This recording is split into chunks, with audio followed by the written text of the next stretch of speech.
Alors oui, ça a commencé donc par Jacques Fisselier en 1968.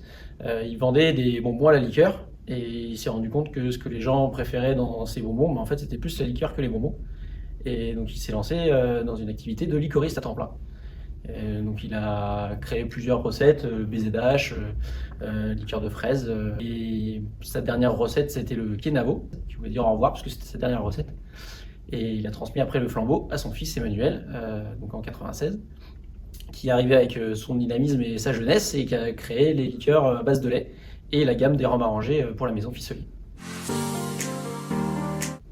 Alors c'est un label qui vise à récompenser les entreprises qui ont plus de 50 ans d'existence et qui mettent en exergue un savoir-faire artisanal.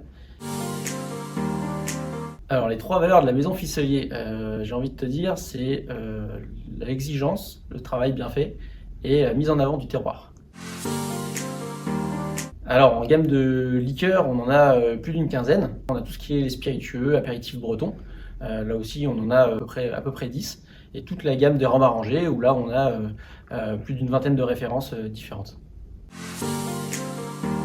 Alors moi, mon produit coup de cœur, c'est la liqueur de framboise. La liqueur de framboise, pareil, je travaille avec mon producteur de fraises de Pouilly-Assiette qui fait aussi un petit peu de framboise à côté. C'est un arrivage une fois par an. On n'a pas le droit de se louper, c'est vraiment unique. Et pareil, je la mets à macérer et j'extrais après l'arôme. Et pareil, on a un goût d'enfance. C'est la framboise qu'on va aller chercher chez ses grands-parents directement sur le framboisier.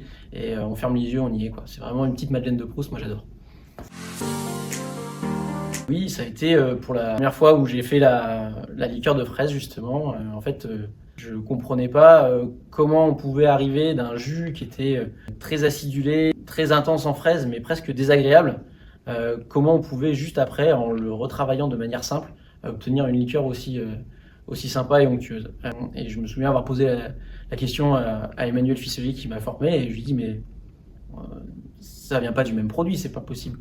Il m'a dit c'est toute la magie de notre métier, c'est de pouvoir rendre des choses fabuleuses à partir de matériaux qui nous semblent pas être adéquats pour ça.